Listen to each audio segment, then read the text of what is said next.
Hello, ladies and gentlemen, SOBs, and welcome once again to the Neptune Society and tonight's performance playthrough of our Call of Cthulhu 7th edition storyline, Dreams in Bedlam. I guess we're doing part 1 again. I just saw part 1 flash up there. We're going to do it all over again. Is that going to be... Oh, hi, Secret Keeper Clint. What happened? My bad. And Sorry, he's muted. It's all good. Just change it to a 2 and we'll start over. No, it's okay. Look, I was about to cover for you, Clint. I was about to go, that's right. The characters are caught in a time loop.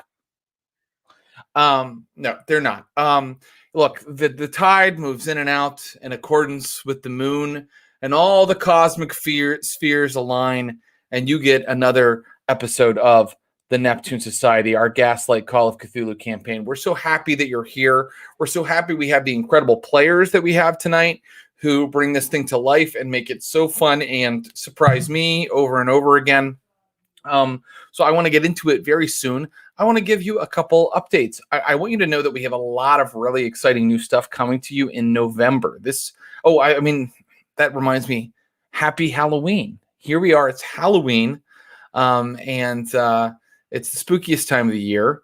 I've watched a lot of horror movies. I got to tell you, Halloween is so much fun with a kid.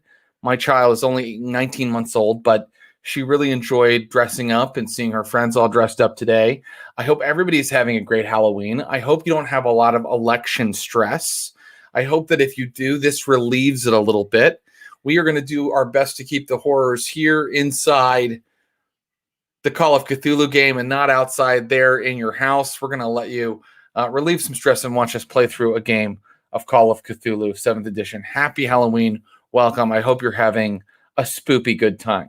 Okay, so here at Stream of Blood, we have a couple of great things coming in November. I don't know what I'm allowed to announce yet, but I will announce this.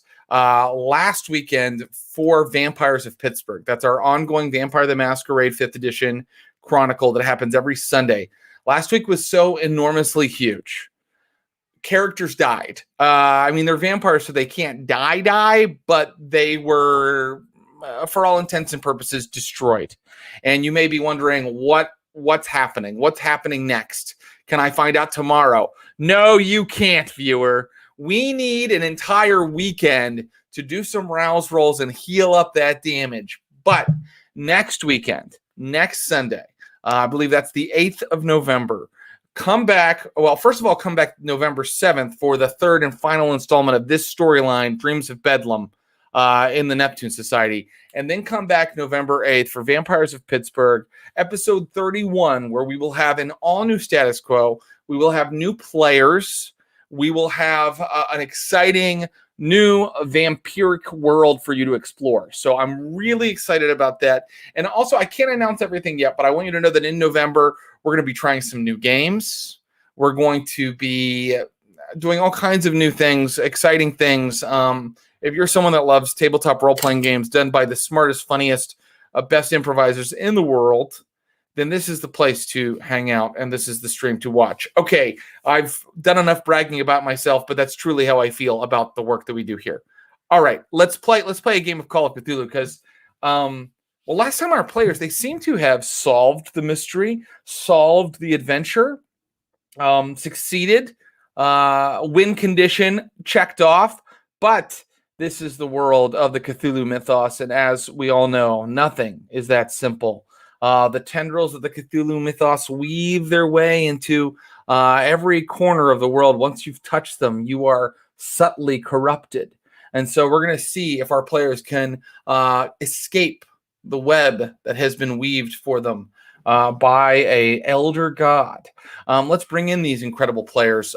She is one of my favorite stand-ups, and just a killer act that you have to see live, that you have to see on Zoom shows, wherever you can see her. Please check her out and buy her albums. We're so happy she made it here tonight as the scoundrel and British Army officer, Colonel Flash Harrison. Please welcome Jackie Kashian. Yay! I'm here. Flashy's ready. Flash is half in the bag already. Flash is half drunk and ready to start throwing punches or shooting before there's even a conflict. Right. He's ready to instigate conflict and then run away. That's right. Right. Appearing the hero as he leaves unruffled. I love it. Last time he did kind of cause an enormous kerfuffle, but he, true to what you just said, he escaped unscathed, apparently. Apparently. Interesting. Yes. Jackie and I are both enjoying our night coffee. Night coffee. Who doesn't want night coffee? And it makes you extra jumpy for a horror game. So that's perfect. Abbott and Costello, Jekyll and Hyde. Watched it today, Jared. Just want you to know. It's one of the best. It's the best of the Abbott and Costello. So they're all good. I've seen them meet Frankenstein. I haven't seen them meet Jekyll and Hyde. Oh, Boris Karloff. I love a Boris Karloff. You know I love a Boris Karloff. He plays Mr. Jekyll, Dr. Jekyll. Well, that's great, and I think that tonight probably, some of it will feel like Jekyll and Hyde, and some of it will feel, as it did last time, like Abbott and Costello. I'm going to bring in the rest of your players. He is a talented, gifted, even writer, comedian, author of the book My Life as a Goddess, which you should buy and read, and an incredible artist and performer and friend. Please welcome, as Lady Hypatia Montague Bartlett Mob, Mr. Guy Branum. Good to be here. Thank you for having me. Oh, thank you for being here. Am I too dark now? I tried to make it atmospheric, and now I worry that I'm too dark. I like what I see. I mean, I don't know. I think you look good. And Guy, I love having you on a historical role-playing game because you bring so much erudition and lore. You know the period. Passive-aggressive nerdiness that borders on aggressive nerdiness. It's barely not Jackie's podcast. Exactly right. That's if we could be as nerdy as Jackie's podcast, we would be in good shape. Mm-hmm. I'm going to bring in a lady who is a big dork and nerd, although you might not realize it the first second you meet her because she's so charming. She is a fantastic role player, streamer, and a mainstay here at the Neptune Society. Please welcome Becca Scott as Roxy Wilder. Thank you, Jared. I can't believe you said I'm almost too charming to be a nerd. Oh, wow. That was a horrible thing. I take that back. It was a terrible thing to say. I'll take it. I prefer to be underestimated. Thank you. Yeah. So you guys, you had a really good session last time. You achieved the objective. What is good when it comes to role play? Can you really win? No, that's a good point. Thank you, Becca. Sometimes I think people think that you can, and especially when I'm GMing, you cannot win. But guys. Speaking of being aggressively pedantic, I got very upset that my magic points were gone, and so I looked up how I get them back. Oh, you know what? Let's slide right into that if you don't mind, Becca. Can you tell us? Because I can. Becca is an incredible Call of Cthulhu keeper. You can see her show, The Calyx, on Wednesday nights on Twitch. And Becca, tell us how we get our magic points back. Okay, well, first of all, I'm sorry that I'm this obnoxious person, but I feel like I'm in good company. So, No, I appreciate it. You gain them back at 1 magic point per hour back to your starting 1/5 of your power. Oh. Well, I can tell you then.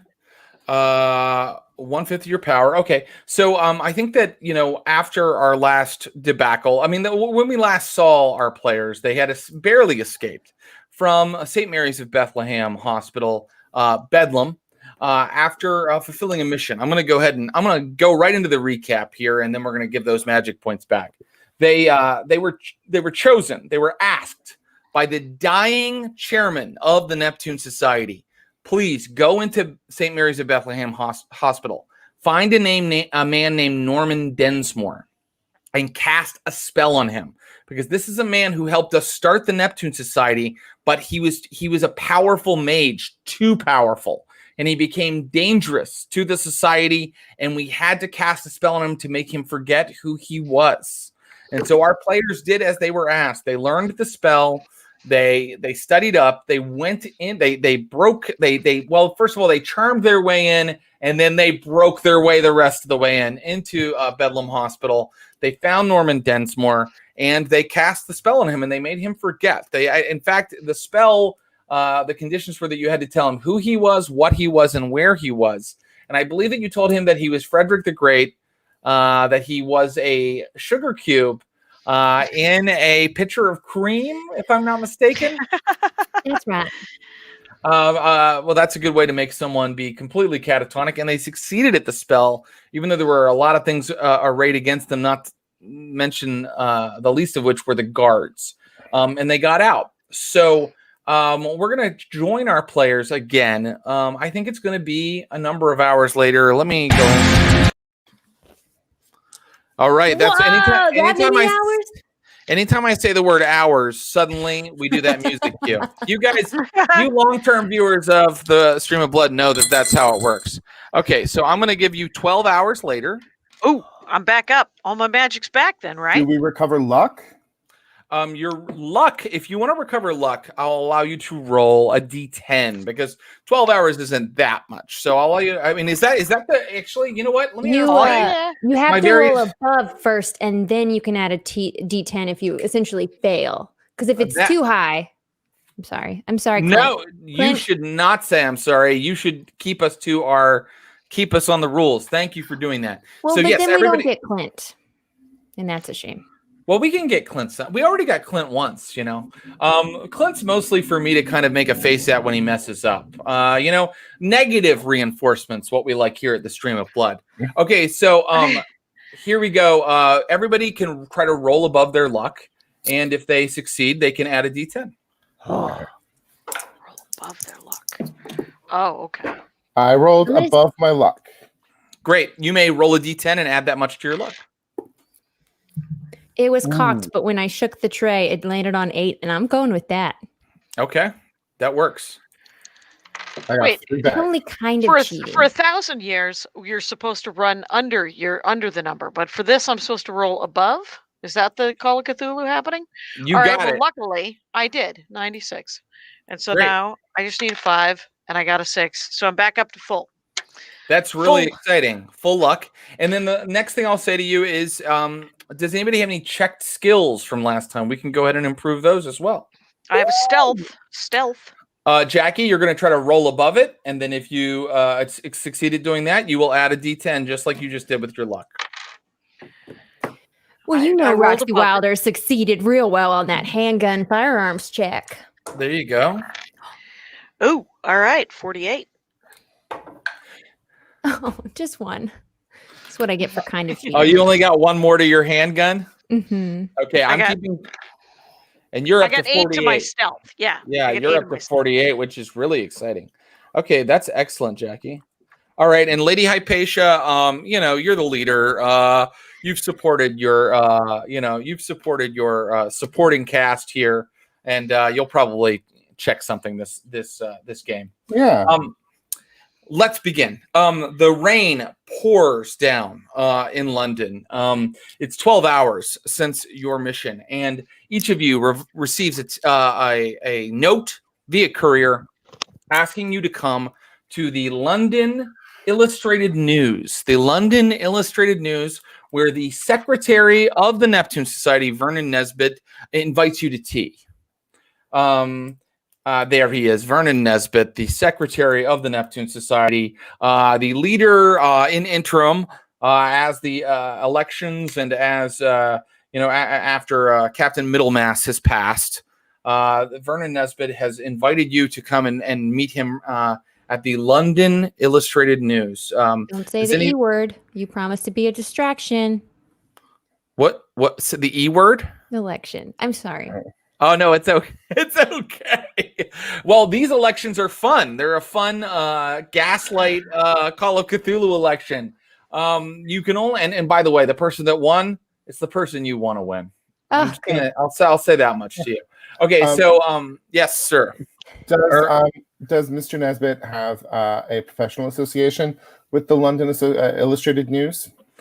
He does not. So it's interesting that he would be asking you to meet him there.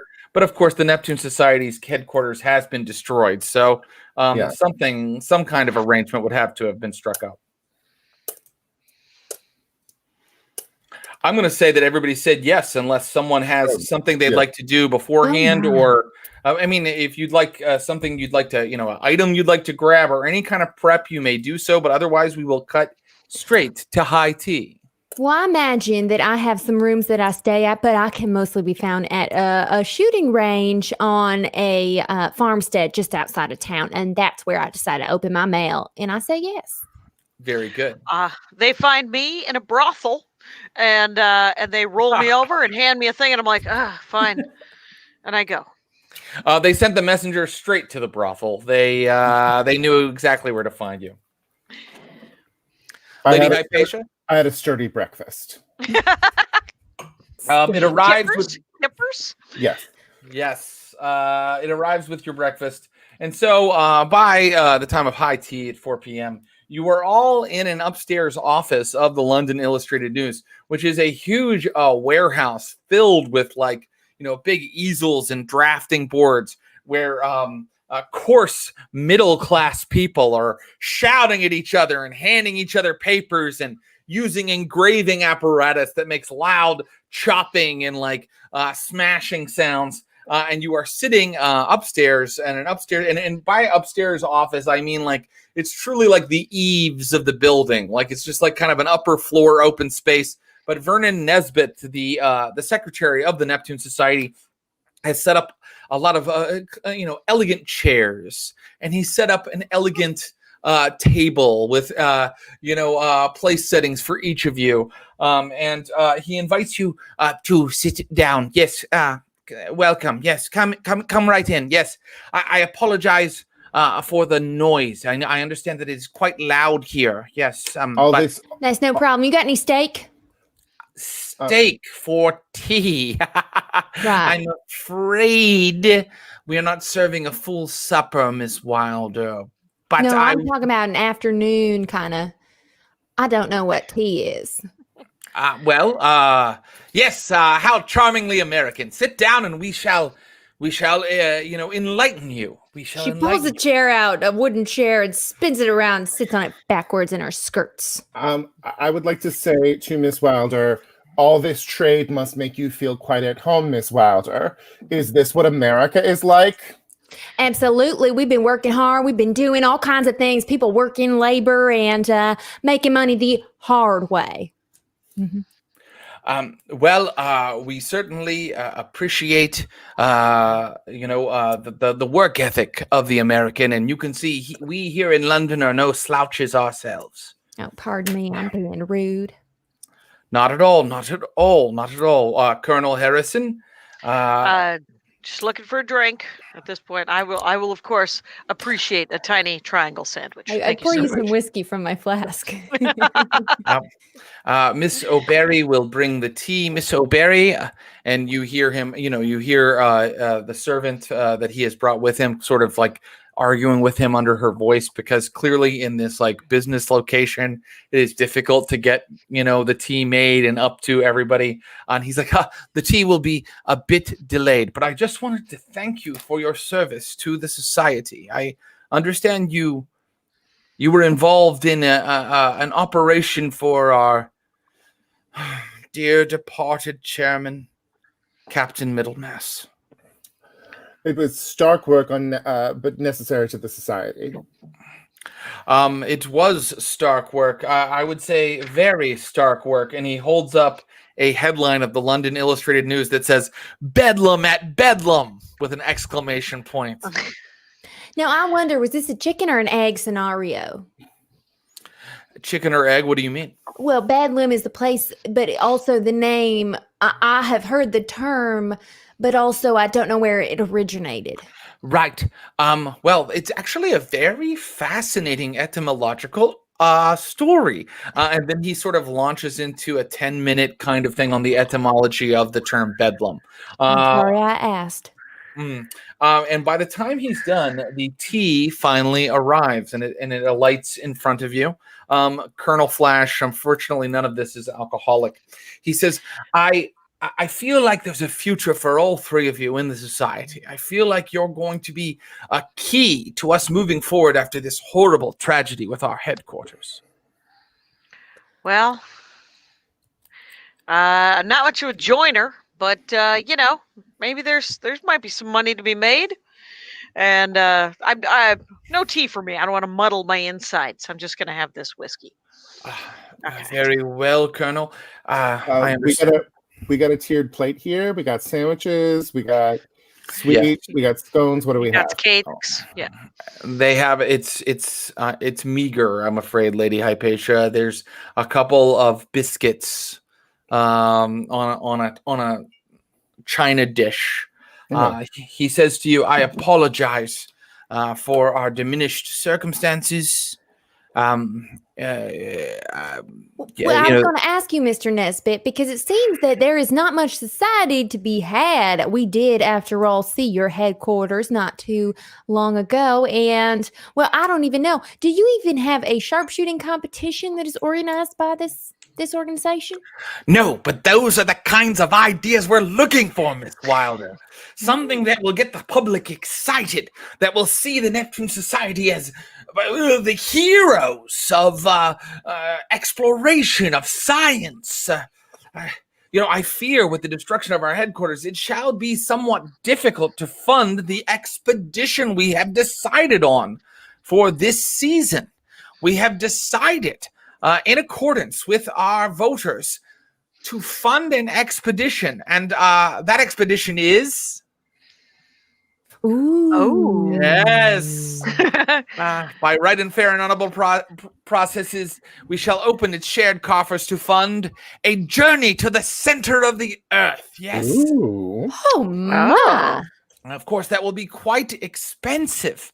And without a headquarters, it shall be difficult to organize, but we shall do our best. We shall do our best. And of course, we also decided to open our philanthropic endeavors. Yes.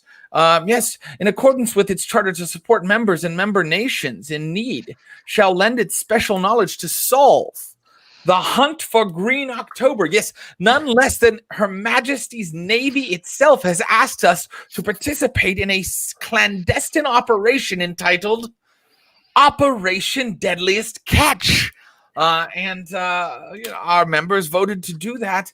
The reason we're here at the London Illustrated News, of course, is because we did finally vote on our our new chairman, and it ended up going to the youngest candidate. Yes, with a profound awareness of our solemn charge, we collected membership of this august body to raise the position of honored chairperson, Kit Carpenter. Yes, she is an illustrator for this very newspaper. So perhaps she shall invigorate the society with a new youthful verve, and perhaps we shall now be somehow allied with this burgeoning industry of the media. Yes, and why don't we get a pickpocket to handle our finances and find ourselves a foundling to serve as secretary, placing this august organization founded by no less august person than my father co-founded. That sounds like a great idea, because pickpockets, they know their way around a coin. Interesting. Miss Wilder, very well spoken. And Lady Hypatia, you know that your father knew quite a few pickpockets himself. Yes. So I hope I don't speak out of turn, madam. But you know that he was friends with all types of characters. Oh, I'm sorry, and I apologize. Well, wow. I only wish there was some way to raise funds for a new headquarters. There's absolutely no way we can fund all of these missions without some sort of charitable donation or fundraiser. Mr. Nesbitt, if you are once again coming to my family and asking us to give of our largesses to maintain this organization, look, we understand and respect our responsibility. I will have to discuss this with Mob, but we can't deal with it ourselves. That said, I could reach out to some of the more solidly placed members of the society, invite them to my home for, say, a shooting party. And there, pitch them the idea of contributing to the rebuilding of our organization's chapter house. And let's hope this time the provision of stronger wards to keep it from being destroyed by a gelatinous goo. That is a capital idea, lady. And maybe we have the weakest members dress up as small woodland creatures and we have them run out in the woods and we try and catch them. I'll float that to the members. That's the first good idea I've heard from you, Miss Wilder. Well, now this does sound like the kind of party flash you might do. I know a couple of ladies. Anybody needs, a little bit of entertainment besides, the hunting and tracking down of other humans. I'll bring someone to, I don't know, Colonel Harrison, you will reserve those activities to the county town, or if you feel strong needs while within my husband's home. No one's going to question if you go below stairs and find your way to a lady's maid. I'm a very egalitarian kind of guy. I might go below stairs. You got one of those dower houses? We could do it. We have an adorable dower house. Maybe British power clear. We will ignore that previous topic of conversation because it makes Vernon Nesbitt uncomfortable, and we will celebrate with a cup of tea. Does anybody take sugar? Sugar. And he holds up a sugar cube, and when he does, I want all of you that's a man. Make a sanity roll when he holds up the sugar cube. Oh, shit. Because he's holding up a sugar cube and the little, I epically failed with a 94. Oh my gosh. I classically failed. I just failed. Okay, so if you failed, you only lose one sanity, but I want you to know that the reason that you failed is because completely irrationally, with absolutely no explicable reason, when he holds up this sugar cube, all of you feel horrible terror, like there is a foreboding power emanating from it, and he's like, Lady Hypatia, sugar. Miss Wilder, sugar. Colonel Harrison, sugar. Anyone, sugar? And he's like putting it in your face, and it's terrifying you. Get that away from me. Just cream, thank you. Well, it's been great. I kind of want to leave. Yes, cream. My pleasure, Lady Hypatia. Like the cream starts to ooze forth almost sexually from the small pitcher, and all of you are like, you're completely disturbed and disgusted by it. Why has this change taken place in your reaction to sugar and cream? While only the previous adventure may have the answers. But after this strange incident, I want to know how you all react. Are you able to keep your composure, or do you react strangely to this odd occurrence? I stand up and pace and start spinning my pistol on my hand, just practicing my quick draw. I just I back my chair up and just kind of freeze a little bit. I'm going to decline a ginger biscuit, which is very out of character. Very good. Finally, Vernon Nesbitt says, Lady Hypatia, I understand you had some workmen going through the rubble of the Limehouse headquarters. Is that correct? Yes, we were in a rush, but I hired some men to take care of it. I appointed the least Irish-looking amongst them to act as supervisor. Has he been in contact with you? No, he has not, but I would be very anxious to hear what the gentleman was able to salvage. Mm-hmm. Do I know that yet? Probably not. You do not. So if you'd like, this is the mission he's giving you. He's asking you, please go forward, salvage what you can at the headquarters. I'm counting on you three because I know you visited the site. You've procured workmen to kind of clear out the rubble and find anything valuable. None of you found anything valuable in the rubble, did you? Not a No. thing. Not a thing. Okay. I mean, we extracted the box, which had the necessary requirements to place the spell over the gentleman in Bedlam. But other than that, I found nothing. I Careful, imagine Lady that the- Hypatia. As the Neptune Society's lawyer, I shouldn't know everything about your adventure in Bedlam. Yes, Okay. sorry, Miss Wilder, you were saying? out of character, that I imagine that my lens that I found with that slight lilac hue and dinner plate exterior is probably in my room still. I probably am not carrying it with me. That makes sense. Right. and so- I put away my golden headdress, thinking about where I might be able to hawk that. Very good. Yes, and it would make sense that you would keep it from him because you would like to keep it for yourself. So he asks you, please, to go forward, to salvage what you can from the rubble, to give him an accounting of what you have found, and to come back to him. He is going to be keeping these rooms. At this point, he's yelling because it's so loud in here. I will be here if you would like to converse again. About what you found. We need to keep all the artifacts in the collection together if we can. And we will certainly report each and every finding back to you, Mr. Nesbitt, keeping nothing for ourselves. But might I ask, what's in it for us? Just membership in your club? Well, yes, ma'am. Of course, you will receive membership in the Neptune Society, and we would love to have someone like you on the continent of America. You know, we're looking to open chapters there, but also, perhaps we could find other ways to remunerate you in the future. Remuneration is something I am very deeply a fan of. Very American of you. Very well. Go forth. Vernon, before we leave, I must speak frankly. There were items of great power in the chapter house. What do we call it? Clubhouse? What do we call it? The clubhouse, yes. The club, in the clubhouse, and the issue of burglars attempting to take things from it is very present. We're going to recover what we can.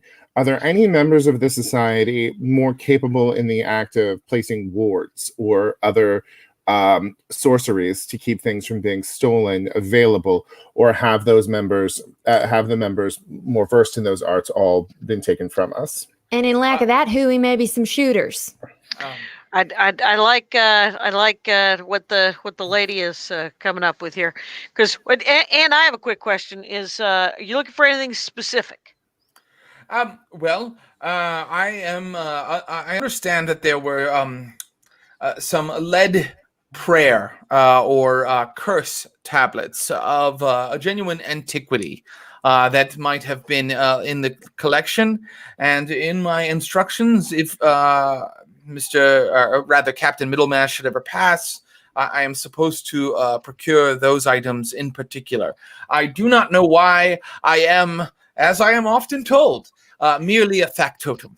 Do you know the language or culture of origin of those lead tablets? They would be of some antiquity, so I assume they would be Roman in Latin.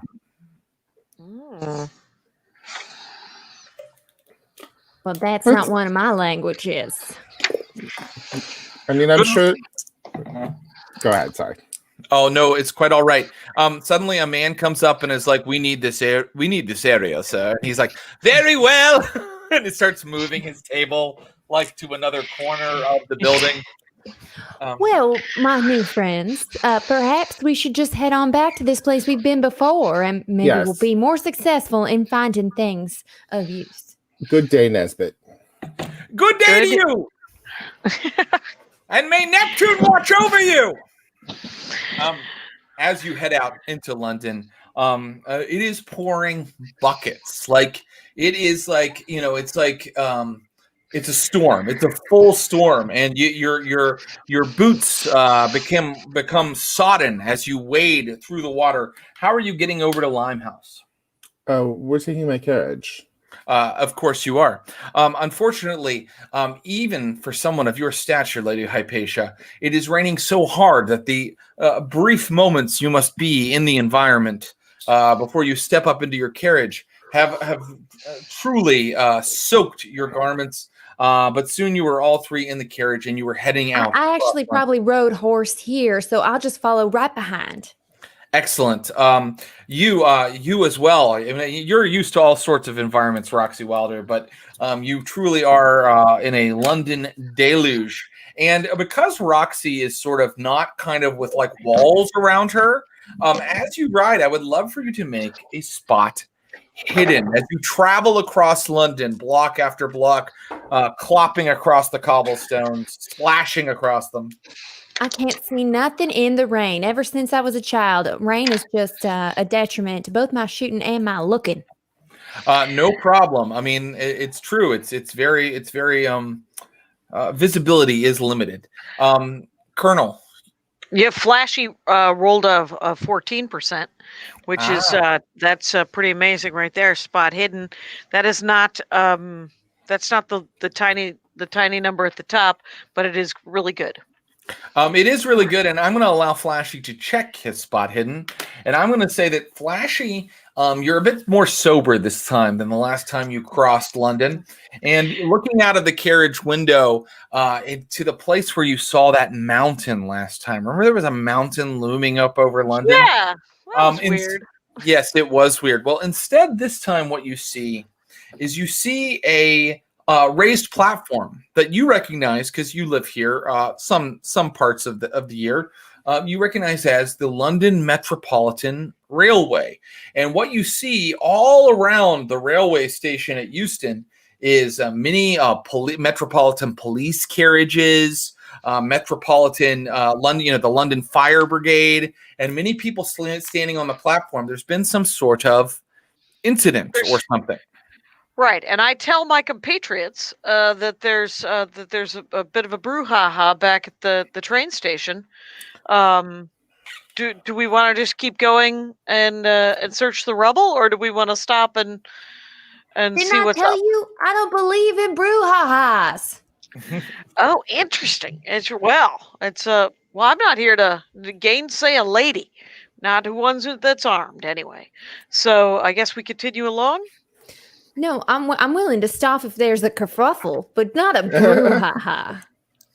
It's up to you. It's really up to you. I want you to know the game is yours. So if you'd like to continue to the Limehouse rubble of the Neptune Society, you may, or you may stop and ask about what's happening here.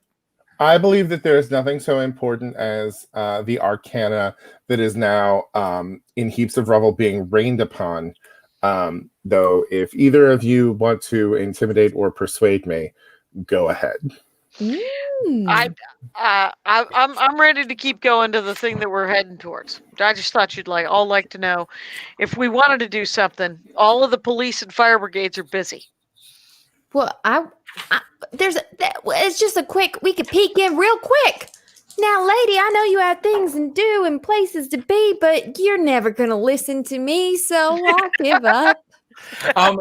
It does not, if you want to quickly maybe head over there, Roxy, while the rest of them head to Limehouse, you can do that. Yeah, and I'm not even going to get off my horse. I'm just going to ride it through any barriers that look like they might be the place where pedestrians should get on foot. Yeah.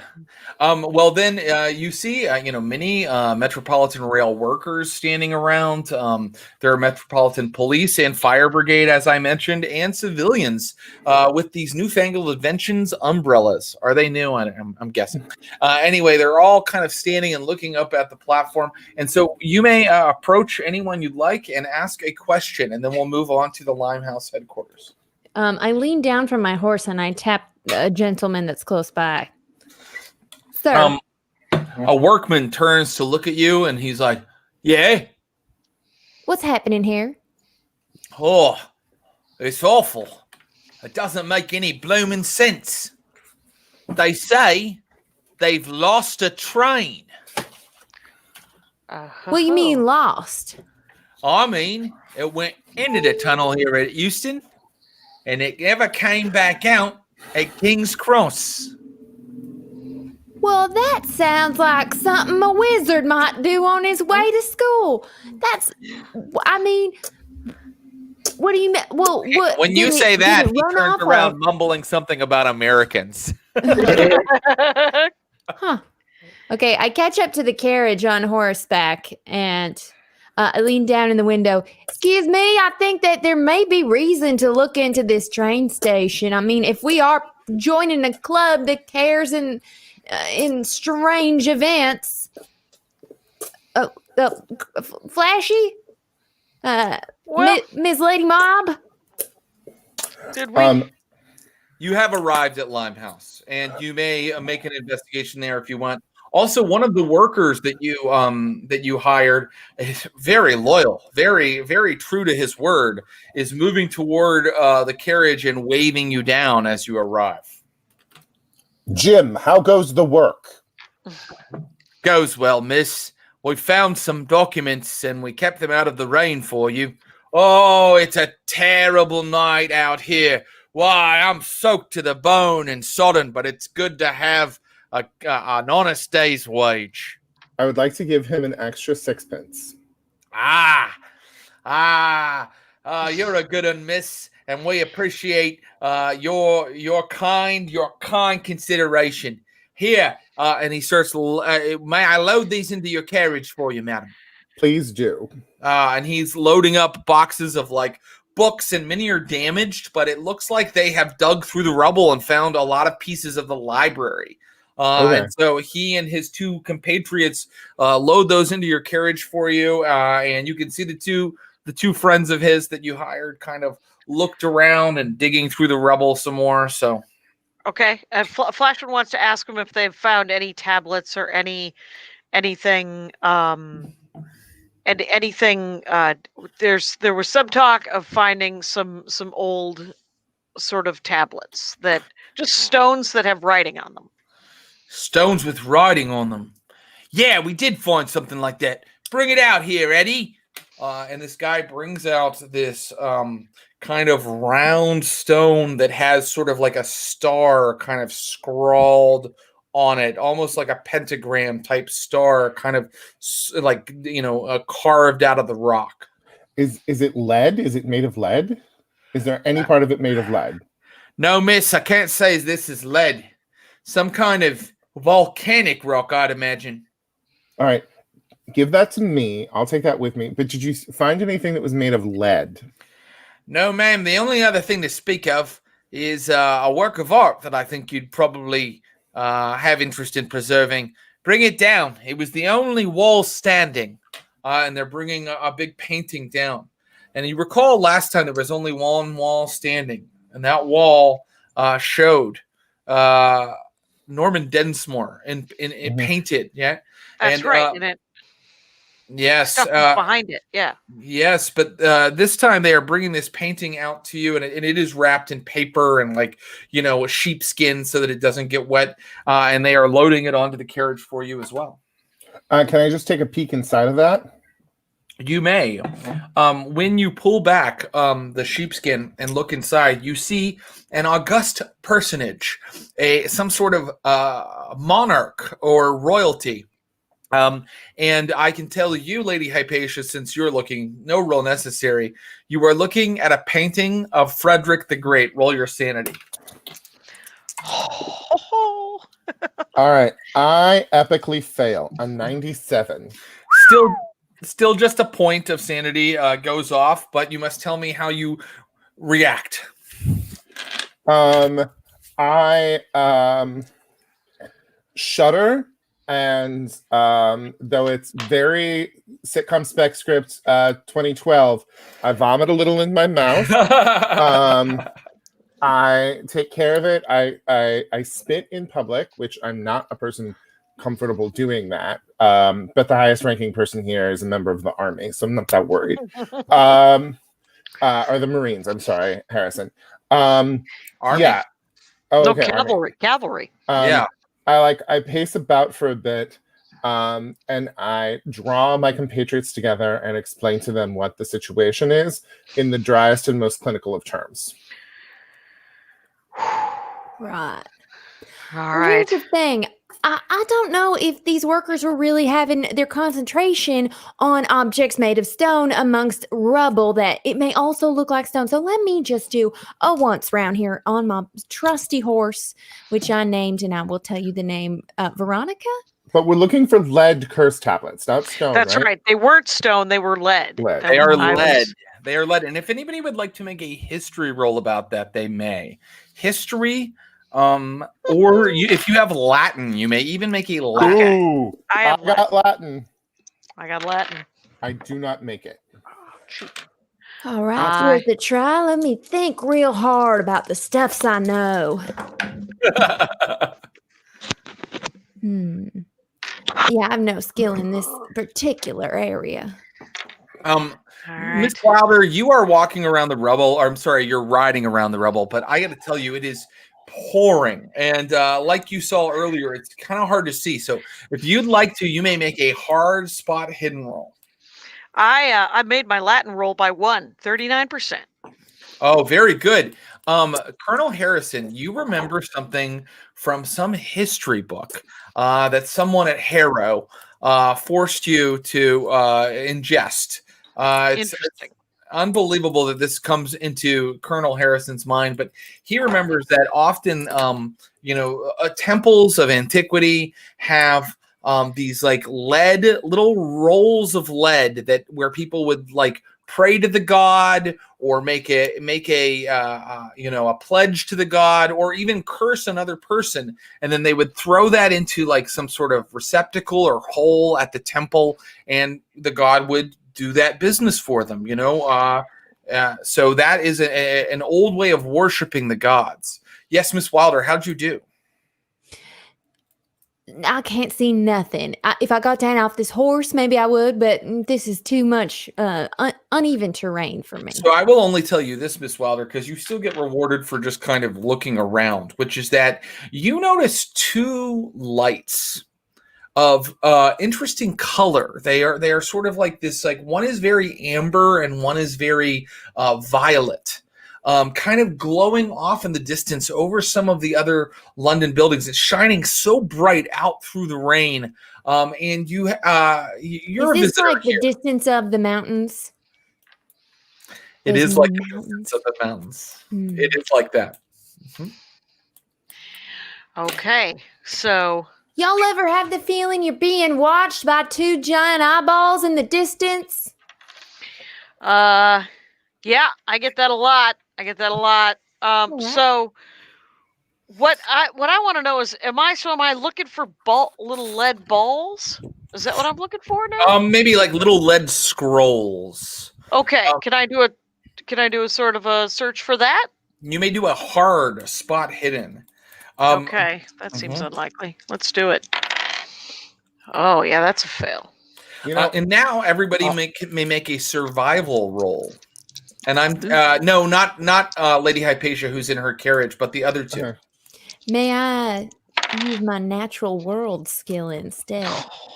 You actually may not in this particular case, Miss Wilder, for a very specific reason.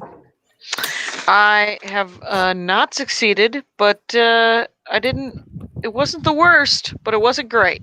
I got an 8 on a 10. You may check your survival skill, Roxy Wilder, and you're looking around at how hard it's raining and how it's not letting up. And you know from living outdoors, you know a little bit about weather, and you think like you're starting to see pieces come off the buildings, and you're starting to see things like flow down the street here in Limehouse. And shit. you know you're near the water here. You think that London might be close to flooding.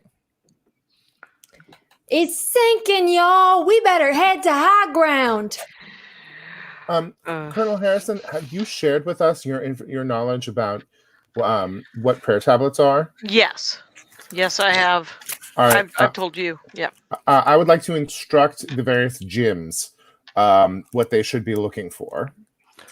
Very well, miss. We'll keep an eye out, but I think we've been through it with a fine-tooth comb. But if you're paying, once more around, lads. Look, we'll keep paying, and I understand that it's rainy here, but any other job you would probably be destroyed alive by some sort of automatic mill or have a hand burned off by coal or lead. So this is really the best you can get. This Speaking of train's giving destroyed Jim 3 alive, the flux, but we'll be all right. Flashy's gonna sort of just sort of do can he see where they've been stacking the stuff to see if they've been socking away any of it for their own, because they think he stole something. Are they stealing anything? That's a great question. I'm going to say that if you can give me a psychology roll, you will know whether these guys are, like you, thieves. as that's happening, I would like to warn Lady Hypatia, Madam, I do believe that this is not a safe place to be anymore. I see the walls crumbling down upon us, and I think being near this water is not safe as the waters rise. Can I spend 4 luck to make this psychology roll? You may. All right, I'm going to do that then. 46. So I made the psychology roll. The lower classes are often obedient. It always surprises you when they are, because many of them are ne'er-do-wells and cut purses. But Colonel, these 3 gems apparently are of the obedient and trustworthy type. Yeah, Suckers. The gems Sucker are gems. gems. These gems are gems. All right, good to know. Good to know. And because we are using time to size up the gems and talk to each other, I'm going to say that the water has risen a little higher. It looks like now the water is. You guys are wading through water now, like up into your shins. If we look back up the road, is there like a clear upward area of higher ground as the street goes on?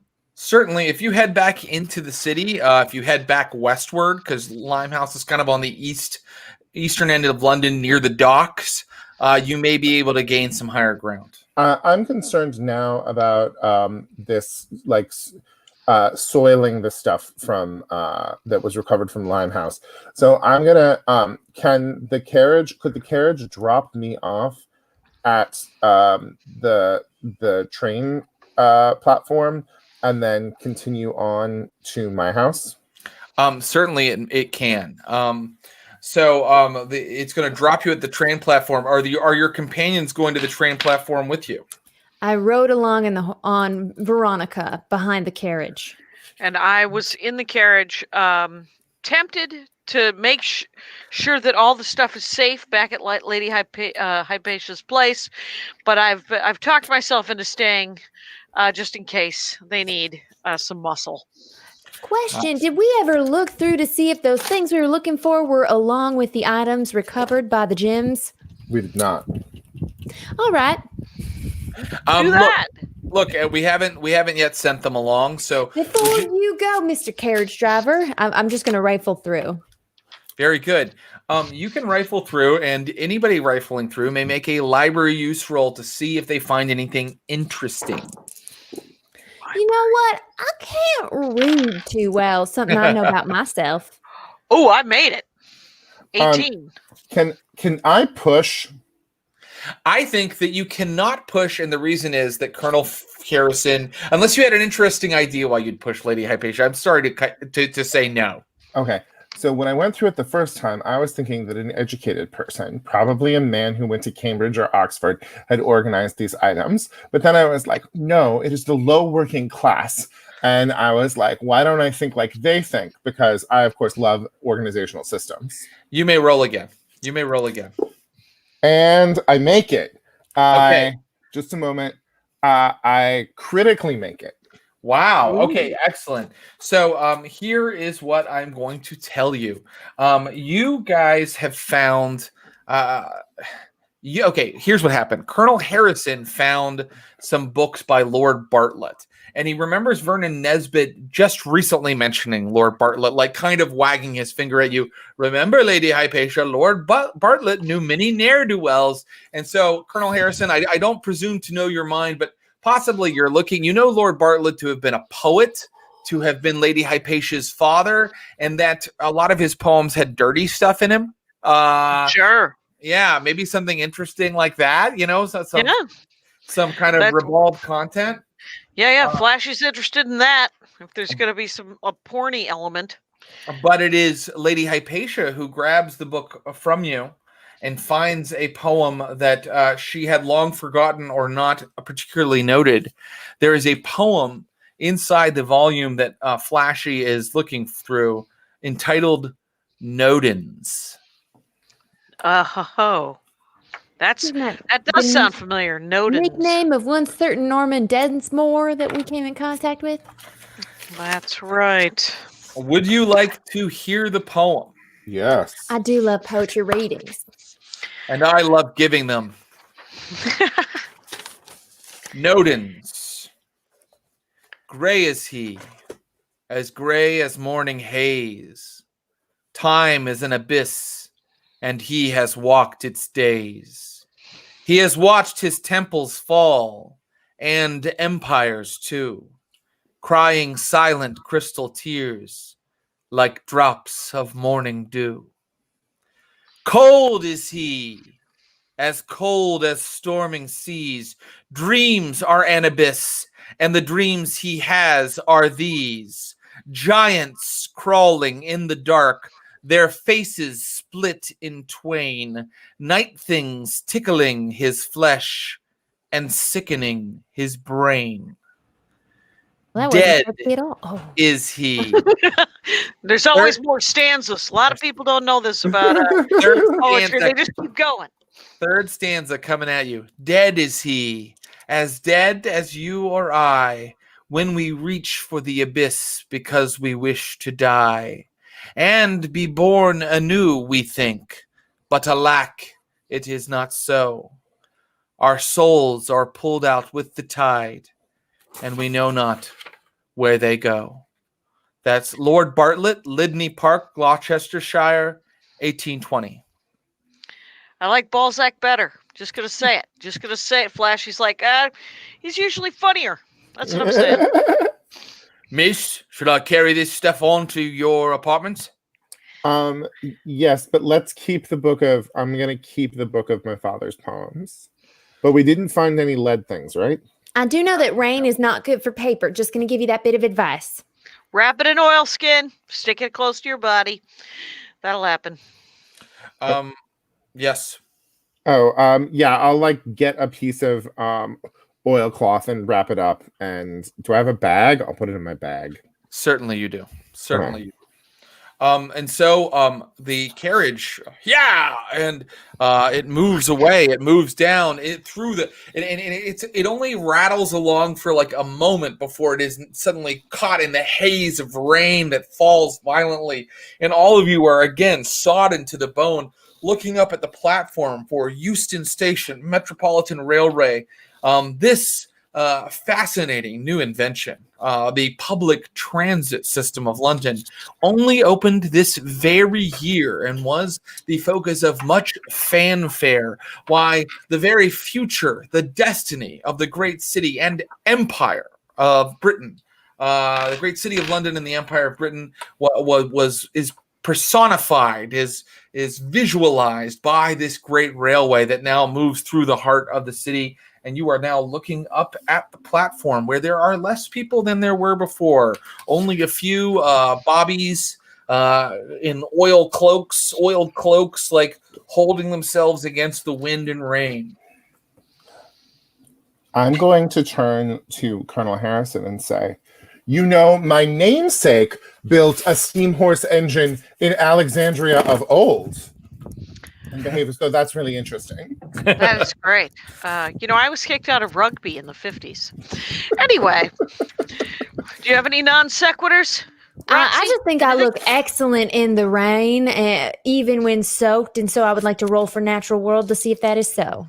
Okay, I think you should roll appearance. Okay, well, I did roll exactly both my appearance and my natural world on the dot, 50. Okay, and I look powerful. You look good. I stand in the I'll tell you two things. You look like a badass cowboy in the rain. It's like we're talking like a scary, unforgiven badass. You look cool as hell. There she is. hero Yes, that Ford thing style. I made in the pre-show music last session. That's it. Yes, and It's a perfect hero it is. forge. But your natural world roll will tell you that this was a I think what they call like cut and cover construction, meaning they dug into the very bedrock of London. They cut it out and then they covered over with architecture. So this very old city, this medieval or actually pre-medieval, like, this city of antiquity, they dug into the earth, and now the tunnel is open and dark before you. And you wonder, where could that train have gone? Because we're not talking about a train going across the country. We're talking about a train going from like 3 stops, really. That there were 3 stops on the underground at this point. I would like to turn to my compatriots and say, there's no way to find out an answer unless you just walk right through that door and find it. She's not very eloquent. And I just want to just ride into the tunnel on my horse. Very good. And you may do so. I mean, I think that what's going to happen is as Roxy like kind of takes her horse up into the platform, these bobbies are going to start like running forward and like going, hey. But Roxy, I mean, do you want to listen to them? Do you want to engage with them? Tell me. If you think you just gallop on, let me know. Or if you want to like kind of talk to them, you may. Seeing as I have no skill whatsoever in any interpersonal endeavors, I'll just follow this local law enforcement as I give them my side eye and put my hands on my weapons. And I will tie up Veronica. Oh, okay. So you are kind of you're being what a good what a good visitor you're being. So yeah, you tie up Veronica, you stop and kind of meet the cops, and they're like, Train's closed for now, ma'am. Weather. And there's some sort of problem on the line. They call me the problem solver. And I'm going to get in there and I'm going to find out whatever hocus pocus y'all think is happening is not so. I'm going to come in with a persuade and assert to these bobbies that Miss Wilder is an American tracker trained by Red Indians in their ways, who has come in to try to locate the train and really use the worst 19th century cliches of Native American culture to convince them that they should let us in. Give me a persuade. I'm going to add some fast talking to that. If I make it. And you make it. And you may add your fast talk, Colonel Flash Harrison. Why not? Okay, and I make it. Well, I do really good, but I don't make the half. No, it's okay. With 2 successful rolls, they go a tracker. Yeah, they said they'd be sending someone along. Word's coming down that the Crown itself is worried about this. And on a night like tonight, we need someone to go in there. Because a lot of our boys, on and on, but regardless, do you need backup? You guys succeeded twice. Do you need backup? Do you want or do you not want extra bodies? We can always throw them in front of any dangers. I like what you're thinking here, Wilder. You should definitely send us some fodder. Let's get some enlisted men in here. Okay. All right. Whoever's in charge of this security detail points out two of his coppers, his bobbies, and sends them along with you. All right. So so now, are we going to walk into the tunnel where this train has disappeared? The sergeant tells you, train's shut down right now. So no danger of being on the tracks when it comes through. Shut down to at least tomorrow morning. If you find anything, come straight out, and I'll let the people in charge know those poor souls have been found. I'll stay on foot because, I can shoot better this way. Ready for anything. All right. Okay. Great. And it'll get us out of the rain, which I'm interested in. Yes. And in fact, as you first enter, the rain is trickling into the place. There's so much falling off the roof of the tunnel, and you are still kind of waiting, but the tracks kind of stand out in stark relief from the puddles and the water. But after you've gone, just 10, 20 paces in, it's dry again, and it's dark, and it's echoey, and you see the two bobbies behind you, and they're in their like oiled kind of cloaks with like their helmets, and they are like they look like teenagers, but they have big thick mustaches. Does anyone have a light source? Here you go, sir, ma'am. And there we go. He lights a lantern. Shall you? I should hold Looks it. like ma'am. you're volunteering to go first there, sir. I'm not going to carry a lamp. Oh, I mean the Bobby. Yeah. No, I understand, Miss Wilder. I just wanted to let this young man know his station in our society. Apologize, miss. Digby's the name. Digby. And Digby moves forward with the lamp. What's the I other got boy's you name? covered, Digby, and I'm going to pull out my rifle and just have it at the ready against my shoulder. Yeah, and Mercer. Mercer is the other last name. Mercer, Officer Mercer, and Officer Digby. All right. And so, yes, they start moving into the tunnel, and both of them have lit lamps, and they're kind of like walking slowly. And you've gone quite a ways in. I mean, you probably walked quarter of a mile to half a mile in. It's very dark in here, and the light only illuminates, 10, 12 feet ahead of you or around you. And right up ahead, there's just this wall of blackness, and it's a big tunnel. This is a big train. So when they turn the light, like maybe you get like a little inkling of the wall that curves up over you, but you are surrounded on all sides by blackness. And Lady Hypatia, your skirts are getting soiled. Not if they weren't already. Now there's like, ash, and it smells very smoky in here. At this time, the London Underground they used trains that had big smokestacks. So London was described as sort of a furnace from hell at the time because everything smoked. And in here, it's like a little bit hard to breathe because just tons billowing smoke pours out of here at all times. Does anything here strike me as of the occult, or does this just seem up and up like industrial? Gross. Stuff? Yeah. A great question, Lady Hypatia. Perhaps if you're looking for something of the occult, you could give me some sort of roll. All right. Why don't I make an occult roll? And I fail it. I'd like to do a listen roll if I could. Can Excellent. I hear anything, any movement besides rats is what I'm looking for. Yes. And whoa. Wow. Yeah, I made it. I got a 12. Very good. Very good. So you hear something, Colonel Harrison.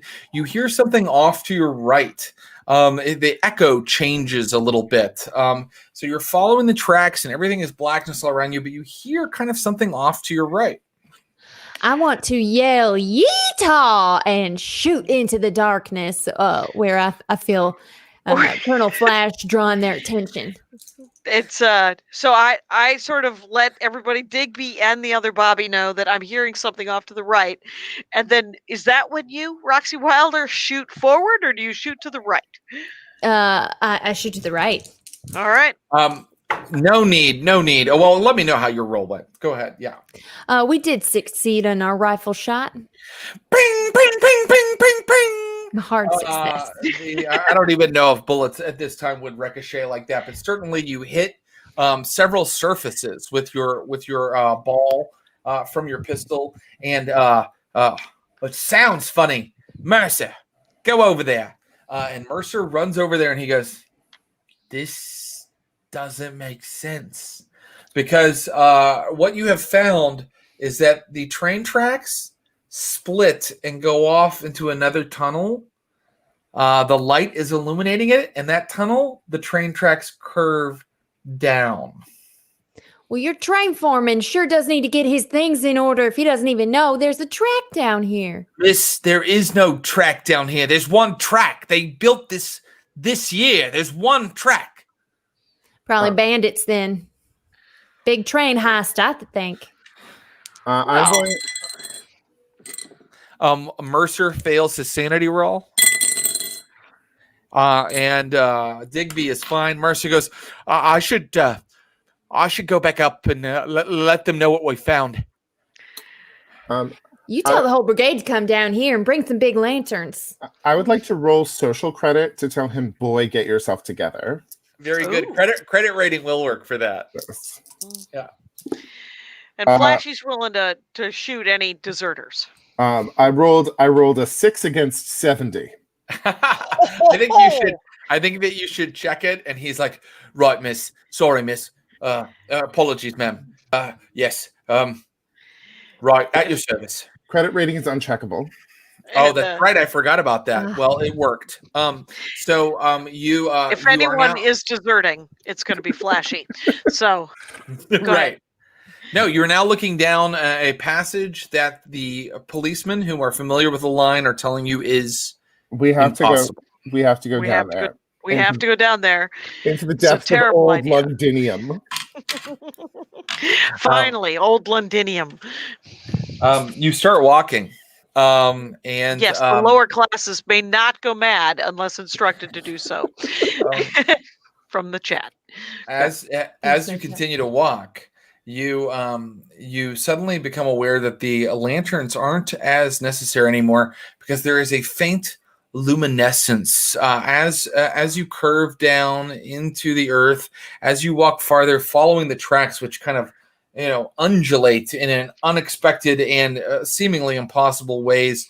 You find yourself in a much larger subterranean space where there is light. There's sort of a faint phosphorescence high above you and off in the kind of the murky haze ahead of you.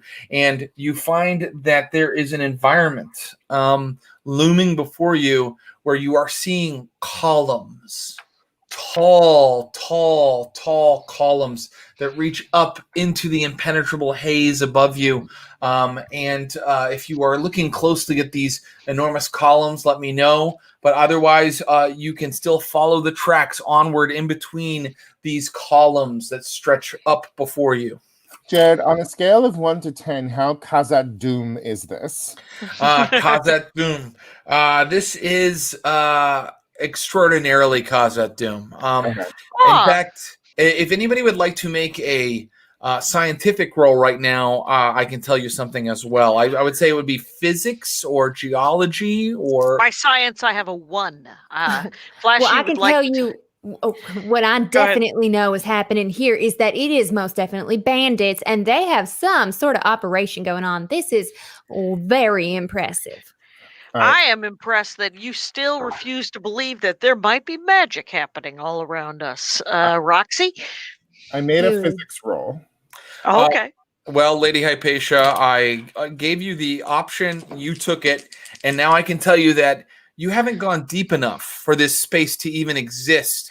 You're positive of it. Like, as someone who is versed in physics, you keep measurements. You kind of have like a rough idea of measurements and distance. And so you must make a sanity roll right now. And I just make it.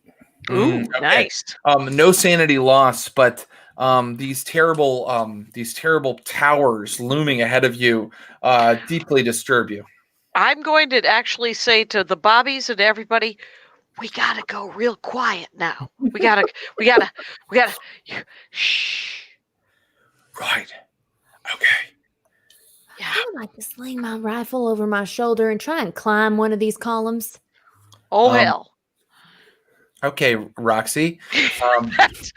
That's an interesting life choice. I'm going to try to melt into the tracks. That's what Flashy's going to hide. Okay. Roxy, the first one you come to is so large that you can't really get your arm around it or see around it. You would have to walk around it. It would take you several minutes, but it stretches up above you, and what you can see is high up on it there are openings, like windows, or perhaps I don't know. There's some sort of hole in the rock high above you, and you may make a climb roll if you'd like. Well, given the circumstances, I would instead like to look for some sort of door, given their circumference, and perhaps there are stairs within them. So I would like to, I would like to check with spot hidden. Very good. Yes, you may. Not quite. But my science roll was very good if my skill weren't 1. Was it? No, it was my previous roll. I wasted the good one is all I'm saying. That's okay. Roxy, here's what I'll tell you, okay? So Roxy really kind of does her scouting thing, which, she would have to do out in the frontier over and over. So she knows the routine of scouting. And so you kind of run ahead and you kind of try to do the circumference of this thing. And you're not all the way around the column you're on. When you spy on another column not far away, an enormous door. And when I say enormous, I mean that the door is probably 25 feet in height and looks like it is, but it is a worked door. It is not just a hole in the column. It is a door with like with a hinge? Carvings. Yes, with a hinge and carvings and a worked face with strange kind of symbols on it. And it looks to be nearly 25 feet in height. Lady Hypatia, there is a marvel of architecture I would like you to see. I would like to. Did you yell that to her? After a medium voice. Sure. So Lady Hypatia, moving forward with the with the two cops who are completely like, you can tell that Mercer is like truly like the light is kind of like going because he's like his arm is shaking. You go forward to where Roxy is. So now you guys have kind of left the track, which still moves farther into this like strange environment. And you've left the track and you've moved over to one of these columns and you're looking at the column beyond. And yes, you are looking at an enormous, perhaps iron or bronze door. And if anybody would like to make anthropology or, if you have archaeology. I have frozen on the tracks in an effort to hide, and then I failed my stealth roll by a lot. I got an 89. Okay, so I think that what happened was, Flash is like I'm not gonna fuck with all of that. Are you out of your mind? But then as he's standing there, he gets like he pulls a full Shaggy, so he's like scared that they've left him alone. Yes. So let me know how he makes a sound. Like, why is he not being stealthy? What does he say? It's just like, did you? What the? How would you? Why would you? Why? Yikes! And then I'm like, we're doing this, and then I run directly toward both of them, and I hit the door as hard as I can in an effort to push it in, not even checking to see if it swings out or in from the hinges. No problem. That's a flashy move if I've ever seen one. Super dumb right there. Yeah. You may make a strength roll, Flash Harrison, and you need to get it extreme to get this door to move. Oh God. All right. And I fail. Flash Harrison, you do fail, but I'll tell you what does happen. When Flash slams into the door, all of a sudden there's this sound. Boom, boom, boom, boom, boom, boom, boom. And it echoes through the cavern. Doom, doom, doom, doom, doom, doom, doom, doom, doom. And it's so loud, and the bobbies are like, and yes, now they know we're calling. Everybody to make a listen roll. Listen.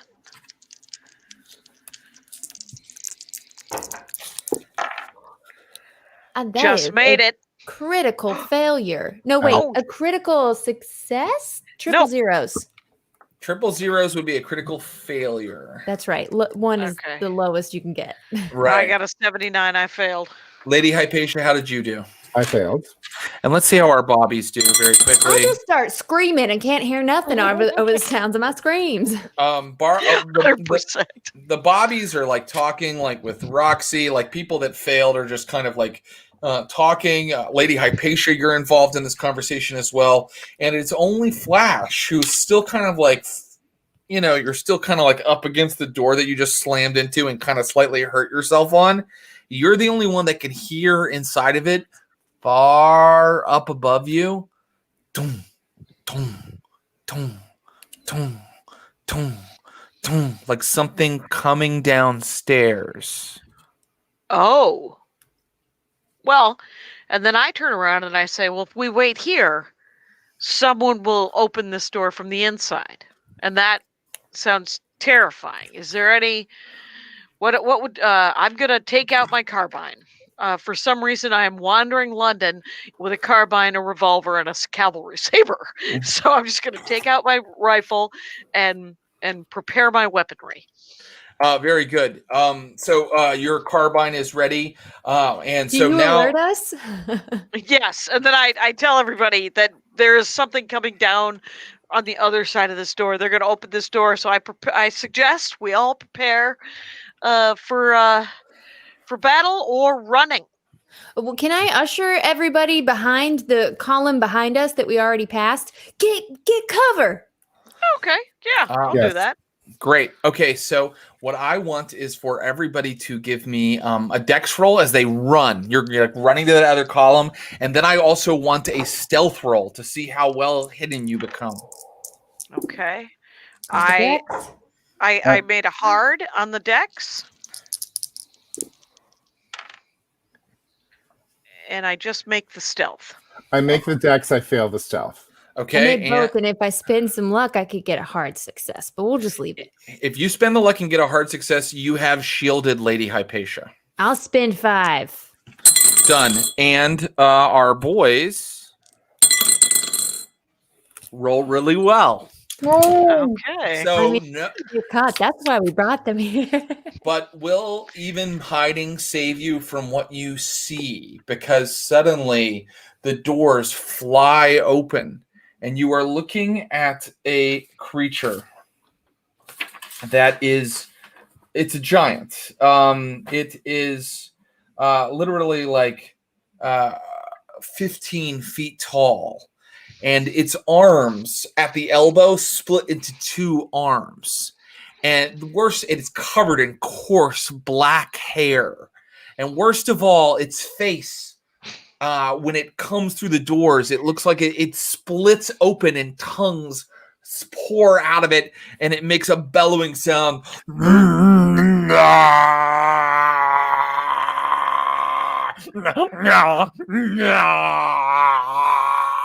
UGLY. Yes, ugly indeed, but almost sanity shatteringly ugly. Everybody make a sanity roll. Sanity. I fail I'm critically. glad I got my good dice. Made it. Our boys made their roll. Roxy, you made it? Mm-hmm. And Flash, you made it? Yep. Then it is only Lady Hypatia who endangers the party. Lady Hypatia, a D8 of yes, a D8 of sanity loss is coming to you right now. Okay. Here we go. Lady Hypatia, I'm very sorry to inform you that you have lost 6 sanity. All right. Now, moment of truth. You now need to make an intelligence roll. You want to fail that intelligence roll because if you succeed at it, it means you understand that this is real, that this is happening to you, and that means you will go temporarily insane. And I made it. Yeah. Lady Hypatia, you have gone temporarily insane. So that means I'm going to allow you to have control of your character, but we can do one of 2 things. You can either tell me how she is reacting, and it must be in a way that is not 100% advantageous to her and follows, the sort of neuroses and problems that Lady Hypatia has or would have in viewing this thing. Or I am happy to roll on our phobias and manias table, and we will justify whatever happens to her, that whatever she receives on that table. Would you prefer to do that? Okay, so here's my pitch for what happens. Okay. Is I pull open my father's book and I tear it open to the No Dems poem, and I just keep reading it and reading it and reading it to imagine that I'm still just reading this and that it's not real and that this is just the book, but to like tugging at the edges of my sanity are like, am I in a dream? Do I even really exist?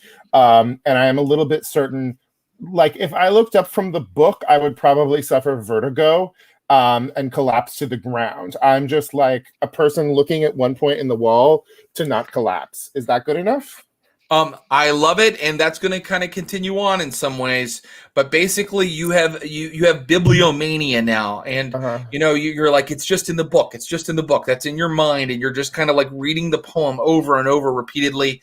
And so, as you do that, that's I think that's an appropriate insanity, and it is fairly quiet, so I'm going to allow it. And what I'm going to say is that the thing starts stomping by all of you, and it's looking around with its eyes on either side of its head. They're kind of telescoping around, looking for all of you. Let's see if our friends, the policemen, are smart. Nope, they just rolled a 99. Their lamps are still on. And so now the creature's turn to let's see. I want to shove Digby forward and pull our party back further around the column. Hey, that is a great idea, Roxy. Give me one fighting roll while this thing makes its spot hidden. It made it. You made it. Mm-hmm. Roxy, we got a hard success. Roxy, you heartless cowgirl. I shove her with the gun sideways.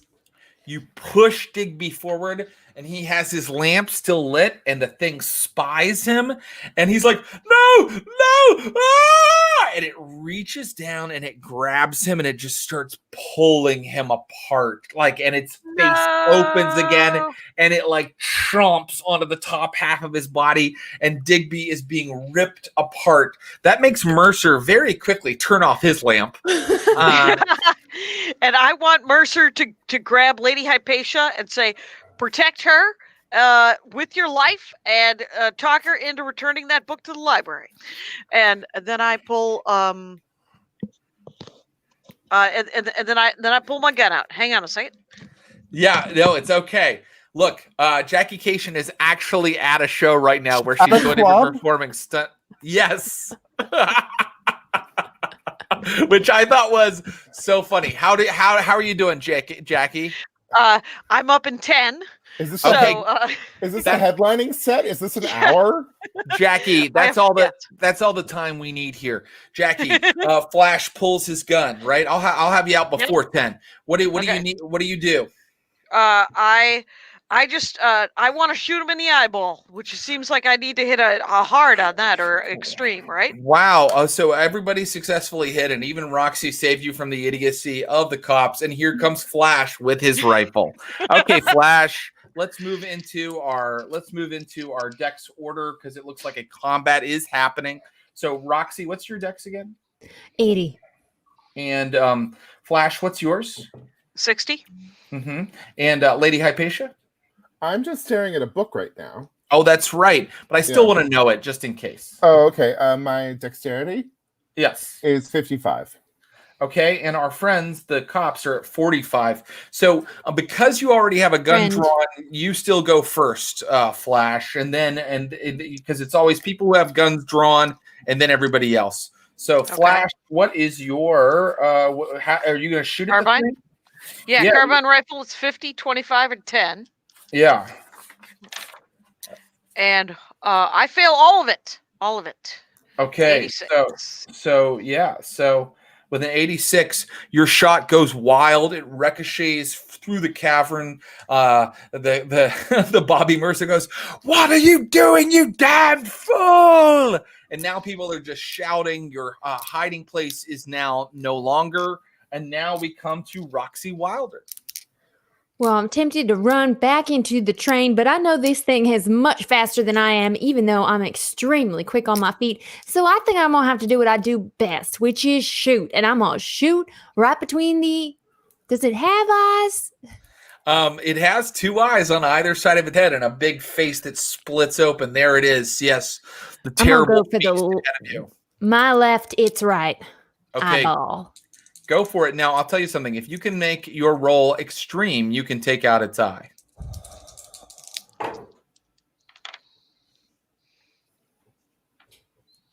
I'm going to have to spend 8 luck just to succeed. Okay, well, do so. And you hit it and tell me how much damage you've done. Okay. Oh, that's sanity. We'll figure this out. Okay. Rifle is 1d6 plus 1.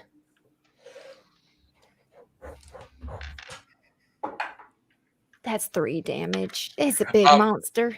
Roxy, the thing barely registers your blast as it hits it right, dead in its flank. Like its fur seems slightly singed as it starts to stomp forward, towering over you, 15 feet tall. And now Flash is already gone. So now we're going to come to Lady Hypatia, who just reads her book over and over and over again. And Lady Hypatia, I will actually allow you to do something. You may make a intelligence roll while you're staring at the book or the poem over and over and over again. Okay. I make it. I make the higher. I make it very well. A 16 on 75. If I spend 1 point of luck, I can make critical. Would you like to make critical? Yes. Done. You make your luck roll. Lady Hypatia, this is what we call madness, insight in madness sometimes. You come to the end of the poem for the 17th time, and you see that your father, Lord Bartlett, signed it with the location. Poets sometimes did this, where they wrote it. Lydney Park, Gloucestershire. And for some reason, Lady Hypatia, we have to go there. But right now, it is now the creature's turn. And so the monster will march forward. It will reach down with its enormous arm to attack Flash Harrison. And it will fail. But unfortunately, you saw all those arms. It gets 2 attacks. Yeah. It then rolls down with its enormous arm to grab Roxy Wilder. And that time it rolls a critical fail. It rolled a critical fail. So I think it's like swiping at both of you, and you guys are dodging and you've got your guns on and you're kind of like, taking it on a little chase, and it sort of slides, it slips in the gloom, and it smashes to the ground, and it's now prone. And I just want to make, it's a horrible creature of the Cthulhu mythos. So because it's falling, it is still dangerous. I want everybody to make a dodge roll. Dodge. Fail. I'm going to push my roll. How do you do the push again? Do I roll again? You roll again, but you know what? I'm not going to allow it because we're in combat. I'm sorry, Roxy. Right. So here's what happens. If you failed, like when he lands, he's so big, and you're in this subterranean space, rocks and like detritus and stuff breaks down from the ceiling. And yes, so everybody takes 2 damage, including our cop, our Bobby friend, who also failed his dodge.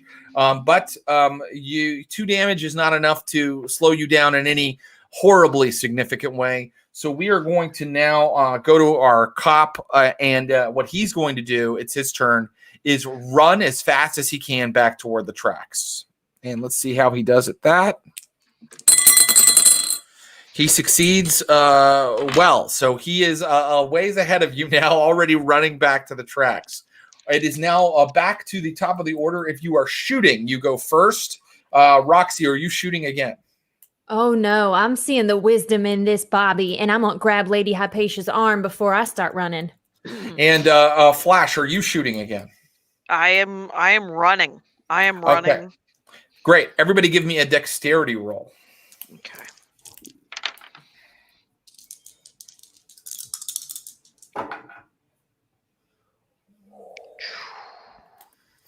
Hard success.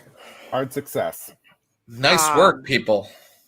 Yeah. I got to Now- spend 16 luck to run, and I'm willing to do it. You cannot spend But I 16. can't, You because can't. Right, it's 10 max, right? That's right. So I trip and I am running and screaming like a baby while I fail this luck. Okay. So I want to ask one question to Lady Hypatia and Roxy Wilder. Are you running deeper into the cavern the way that the tracks were going, or are you trying to run back up out? And I can tell you that the Bobby has taken a left and is trying to head back up out.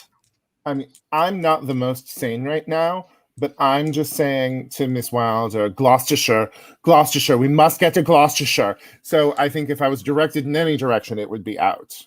Okay. And I'll allow that. That's a crazy thing to say to somebody when you're running from a monster in a cavern. Yeah. What are you doing, Roxy Wilder? Whatever you say, boss. I'm just trying to get in front of this Bobby and maybe tackle him and throw him behind us if I catch him. Well, your failed roll, Flash, means that the thing gets up onto its knees, it lurches forward, and it gets to attack you again. Here it goes. Flash, you are a lucky bastard. Yeah. Its arm goes wide and it misses you, and then it makes its second attack. Flash, that time it rolled a 98. Flash is now up with all of you, and you can tell me what you'd like to do next. You guys are all back to the tracks now. Like you can hear its bulk moving and crawling and smashing against the towers back behind you. You can see where the track starts to slope up. Are you all running up out of the cavern? Mm-hmm. I run so fast. I run out of the train tracks into the nearest pub, and I get a shot and a beer. Well, actually, here's what happens, and I know that Jackie Kashian is leaving us, and that's okay, because as you are all running, you see that Flash has gotten ahead of you, and as Flash is running, he starts to kind of dissipate and disappear and kind of evaporate into haze. How is that even possible? Why is it happening? It's truly horrible, but it is happening. And soon, like Flash, because he's the best at retreating, he just is like running, going double time. He passes all of you, but then he just sort of evaporates into nothingness before your very eyes. Bobby Mercer and the two of you are still running. Do you continue to run all the way up out of the place? Yeah. Okay, then one final roll. Okay. Let me have one more dex roll, because this thing is following you. It's following you up out of the cavern. Here it goes, and here you go. Oh, God. Okay. How'd everybody do? In stunned silence, after seeing our friend just dissipate into nothingness, I basically stop where I am almost. And that sucks. How'd you do? That's so scary. What happened to you, Lady Hypatia? I rolled a 2. So I'm just clutching my book, saying, Gloucestershire, must get to Gloucestershire. So but I was Roxy, still holding her arm, so maybe I'm dragged along. that's an interesting idea. Actually, I would say rolling a 2 means that you get a bonus die, Roxy Wilder. So you can roll your 10s one more time. Hold on, but those dice are broken because they keep rolling 90s. Well, I'm sorry then. I gave you the bonus die. I think that was a fair thing for a keeper to do. But unfortunately, Lady Hypatia completely lets go of your hand and heads up ahead of you, and her and the Bobby Mercer are like heading up the slope. And I don't know why, Roxy, but perhaps it is seeing Flash kind of disappear ahead of you. You are suddenly like kind of frozen for a moment. I think it's my lack of belief. Perhaps it is because the thing now comes up behind you, and this is your final jeopardy, Roxy. Let's see what happens. You hear the thing. You smell it first. A wave of stench that smells like a rotted bison that's been sitting in the sun for 9 days, and it misses with its first attack, and then it swings its other pair of paws. Guess what? It got you that time. But I don't believe. It doesn't matter if you believe. Can I have my finger on the trigger as I go down? You can dodge if you'd like. Yes. Give me a dodge. I need a different set of dice. And they're going to go in this little tower. Oh, I rolled a 6. You may check your dodge, and you've just avoided taking like 16 damage. So nicely done. Now it's between you and the thing. And you go first at the top of every round, because I'm going to say that the Bobby and Lady Hypatia have escaped. So you need to tell me what you're doing. It's your go. What do you want to do? What'd you call when you do the shotgun? Yeah. You getting your bolt action ready? Are you firing again? I'm going to shoot at its knee. Okay. Interesting. I like that. If you get a hard success, that will affect it in a meaningful way. I'll spend 9. You may. My luck is quickly draining. Got it. How much damage did you do? Oh, that part. Mm-hmm. 2. Okay. Here's what I'm going to say. I told you that if you got it hard, it would affect it, right? So you have temporarily, with a blast from your gun, you've temporarily... that was just a regular. I'm sorry. And I spent 9 luck for it. Oh, God. I'm so sorry, Roxy Wilder. That's not enough to affect this thing. Why did I say anything? I should have let you think what you were going to think. You know why? Because Becca Scott plays the game fairly, and I fucking appreciate that. And Roxy Wilder might be about to die for it. Let's see. It gets 2 attacks against you. The first one hits you. Do you want to dodge? You get to dodge this round as well. Uh-huh. Give me that dodge. Nope. Roxy Wilder doesn't dodge. Roxy, you take... Death. Let me see here. Wait, let me just see. Okay.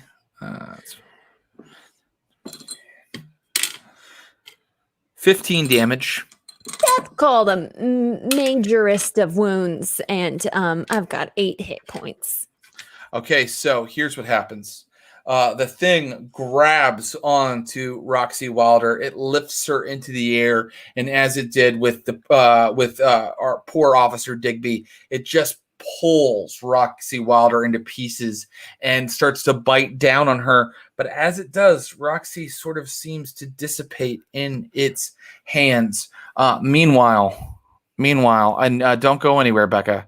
Meanwhile, Lady Hypatia, you emerge. Wait, why did I just removed her? Thank you. Lady Hypatia, you emerge from the tunnel, and now I can tell you that Euston Station of the Metropolitan Line is an island. There is just roaring water. All of London is a sea. Some of the tallest buildings here in the year 1863, Big Ben, for example, still are keeping above water. But very soon the water will rise to cover even the station. You and the Bobby Mercer, he's looking out with his lantern. And he's like, go! Looking at everything. And now I must ask you, Lady Hypatia, to make a spot hidden roll. Oh, God. I make it critically. Very good. Lady Hypatia, you see an enormous white 3-mast schooner. Beautiful ship, glowing in the light of the moon that is momentarily shining through this pouring rain, and it is sailing toward Euston Station. How sane am I right now? Lady Hypatia, you can make another sanity roll for me. All right. Let's see how this goes. I do not make it. Lady Hypatia, you're quite mad still. All right. So I'm going to go to the edge of the platform and say, "Yoo-hoo! 1 ticket for Gloucestershire! 1 ticket for Gloucestershire! Un billet de Gloucestershire!" The white boat. Yes, the beautiful schooner eventually like sails up alongside the station, and you hear men on board yelling to each other in a language you don't quite understand, Lady Hypatia, but you're way past caring or being afraid anymore. Soon, the boat has docked with the train station. Officer Mercer is like, "What's happening? What am I seeing?" And a man comes to the rail as the gangplank comes down and connects with the platform to Euston Station. A man in silks, white silks, in a broad white captain's hat, and he looks down at you and he says, "Come aboard, Hypatia. Sail with me." I'm going to get on board. And as you climb the gangplank toward him, you realize that the man that you are looking at, the captain of this ship, is none other than Captain Jeffrey Middlemass, whom you saw die not a fortnight ago, not a day ago, because only several hours have passed. And he says to you, "Hypatia, you are not awake. This is a dream. And I'm sorry to say this, but I need to ask a favor of you once again." Anything. "You must go deeper." And meanwhile, in her apartments that she has taken somewhere in London, Roxy Wilder, you awaken in your bed in these apartments that you've taken, and you must now, I'm afraid, take a D10 of sand loss for dying in this dream that you were all trapped in. 4 sanity, Roxy Wilder. Oh, this entire adventure was a dream that we were having after part 1? That's correct, Guy Okay. Branum. Okay. And we will see if our players continue to dream or finally wake up permanently in the next installment of the Neptune Society. Dreams in Bedlam, coming in 1 week. It was in the title the whole time. It was in the title. Why didn't we read?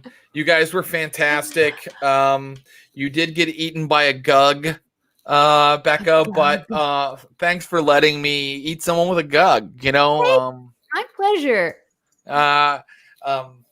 Captain Middlemass is telling you have to go deeper into the dream, so it may mean that Flash, Roxy, and Lady Hypatia have to do a little more dreaming next time, or perhaps they'll just head straight to Gloucestershire. Either way, you guys were fantastic. Any questions? Any recriminations? I mean, I'm just really glad I'm not dead. When I wake up, how wet am I? You haven't woken up yet. Oh, okay. Yeah. So we'll see. We'll see how that all goes. But yeah, I mean, probably pretty wet, you know? Okay. You guys were fantastic. Thanks again for hanging out and playing Call of Cthulhu 7th edition with me. My favorite game. Well, what a way to spend Halloween. And I'm going to tell your other shows that you said this is your favorite system. You can tell them because I think I make it a open secret that I love Call of Cthulhu and all the weird worlds, weird worlds that are connected to it. All the gugs. Maybe next time we'll see some more creatures with hilariously strange names. Hopefully. So thank you again, Becca Scott, Guy Branum, and Jackie Kashian, who right now is telling jokes to a socially distanced crowd of people. I'm so thankful. She probably did a bit about us, right? We got mentioned. Let's hope. Yeah. I think that Jackie is someone who could definitely go on stage and talk about how she just got done playing role-playing games and make it work, actually. That's what I imagine. Yeah. All right. Thanks again, guys. I'm going to say goodbye, and we'll see you next week for the thrilling conclusion. Can't wait. Bye-bye. Thanks, Becca and Guy. Wow. I mean, we're so lucky that we get people as talented as those three to come and play with us. I am going to do a little bit. Wow, I didn't have my show notes open the whole time. So Secret Keeper Clint was probably like, I am trying to contact you. I apologize, Secret Keeper Clint. Secret Keeper Clint on the ones and twos, showing us those gugs. I'm going to open up my show notes right now so I know what to tell you. I think I said a lot of it at the beginning. Remember, everybody, if you have a question or a comment, shoot it through. I'm going to have a time for just a couple of those, and I'm going to tell you the following. Remember, if you are just tuning in or you tuned in the middle, that there is not a Vampires of Pittsburgh tomorrow night, but it will return next week at its new time. That's 11/8 at its new time, 2 p.m. Pacific. This is an opportunity to catch up on all the events of Vampires of Pittsburgh so far, and there have been a lot of them. Check out our podcast, which has previous Vampires of Pittsburgh episodes. And while you're checking out the podcast, subscribe to it and leave a nice review for it. Or check us out on YouTube. All this stuff goes up on YouTube 24 hours later. Watch Vampires of Pittsburgh and catch up. We're up to episode 30 now. I think if you started about episode 21 or 22, you'll get what's going on. You can just start with season 2. Watch the whole thing. Watch 20 hours of YouTube to get ready for next Sunday, because it's going to be incredible. And next Saturday, Blood and Glass returns. Oh, I'm so excited about this. Blood and Glass, that's our Blades in the Dark crossover game with the Glass Cannon Network. Troy LaValle and Joe O'Brien from the Glass Cannon, Ross Bryant from our own streams. We're going to play another episode of Blades in the Dark. We're going to go back to Downtime. They just had an incredible score. We're going to do Downtime again, which, if you saw our last Downtime chapter, it's just as fun as the action chapters. We get character development and all kinds of fun stuff in those chapters. So please return with us once again to visit the Tin Whistles in the ghost-haunted city of Duskfall. I've mentioned the podcast. Please listen to it. Please rate it 5 stars. Are there any questions or comments before we head off into our Halloween night? Okay, while I wait on those, I'll just say we're on Instagram and Twitter. We're on Reddit. We have a Discord that you should join, the Server of Blood, where we get to talk with our fans and subscribers, and we encourage you to join that and let us know what you'd like to see on the stream. As always, we're always on our Facebook group. Our incredible in-game artwork tonight came from Will Pottorff, Pottorff. WillPottorff.com is where you can find more of his art. And Ross Bryant did that beautiful image of Vernon Nesbitt. Ross at RossBB on Instagram is where you can find tons of his art. Thank you to Brian Baldinger, Clinton Trucks, the producers who make the show happen, Megan Arch, our social media manager, who lets people know that the show is happening. And our logo was created by Garrett Ross, and that very loud opening animation was created by Andrew Orvidal. We've tried to turn it down, and we've just decided that's what happens when the show starts, is that it gets real metal right away. So, enjoy that. Come back again, and we hope to see you soon. I guess, here we go. What did I dress up as for Halloween? Oh, okay. My daughter, who's 18 months old, dressed up as a bee and didn't like wearing the costume, and who can blame her? And my wife and I just put sashes around our necks and dressed up as members of NXIVM, the NXIVM cult. Are we going to see cats in the Dreamlands anytime? I don't know if we'll see any cats this time. It depends on how deep into the Dreamlands they go. I can't decide. They have 2 more hours to look at the Dreamlands and see where to go next. So we'll see next time. I wrote that poem, and I thank you for saying that it is awesome, because poetry is not something that I would put on my own resume. Thank you guys for being here always, and for those of you that are new, but especially for our hardcore fans and subscribers. We love you. We appreciate you. We hope you are having a chill and wonderful Halloween. Go off, watch some scary movies with a loved one, snuggle up. And we will see you very soon next week on Stream of Blood. Bye-bye.